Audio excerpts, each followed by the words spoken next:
Le sacrifice du cœur. Il y avait une fois, dans un petit village, un homme nommé Elias, connu pour sa gentillesse et son travail acharné. Malgré tous ses efforts, il ne parvenait pas à subvenir aux besoins de sa famille. Sa femme était décédée des années plus tôt, le laissant seul avec sa fille unique, Lina, qu'il aimait plus que tout au monde. Un jour, Elias fut approché par un homme riche et influent du village, qui lui offrit une somme d'argent inimaginable en échange d'un acte impensable, tuer sa propre fille. L'homme, connaissant le désespoir d'Elias, savait qu'il serait tenté. Elias, déchiré par l'offre, passa des nuits sans sommeil à peser sa décision.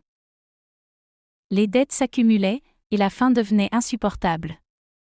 Un matin, alors que Lina dormait paisiblement, Elias prit une décision qui allait changer sa vie à jamais. Il accepta l'offre, mais son cœur était lourd. Il se dit qu'avec cet argent, il pourrait assurer un avenir meilleur à Lina dans l'au-delà, se convainquant que c'était un sacrifice noble. Le jour fatidique arriva. Elias, les larmes aux yeux, entra dans la chambre de sa fille, un couteau à la main. Mais lorsqu'il la regarda dormir, un flot de souvenirs l'envahit, les premiers pas de Lina, son rire cristallin, les moments qu'ils avaient partagés ensemble.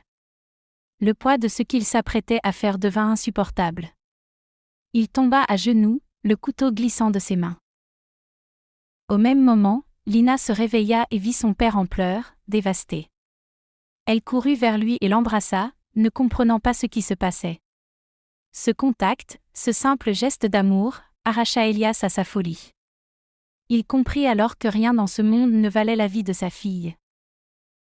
Repentant, Elias alla voir l'homme riche et lui rendit l'argent, refusant de s'engager dans cet acte. L'homme, furieux, utilisa son pouvoir pour faire expulser Elias et Lina de leur maison. Mais Elias n'était plus le même. Il avait trouvé une nouvelle force dans l'amour de sa fille. Ils quittèrent le village, main dans la main, avec rien d'autre que leur amour et leur détermination. Des années plus tard, Elias et Lina s'établirent dans un autre village, où Elias devint un menuisier respecté. Ils vivaient modestement, mais heureux, entourés d'amis et de voisins bienveillants.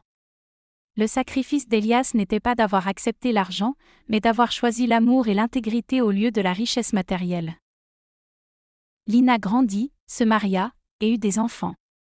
Elias vécut pour voir ses petits-enfants grandir, leur racontant souvent l'histoire du jour où il faillit tout perdre, mais trouva la vraie richesse dans le courage de choisir l'amour.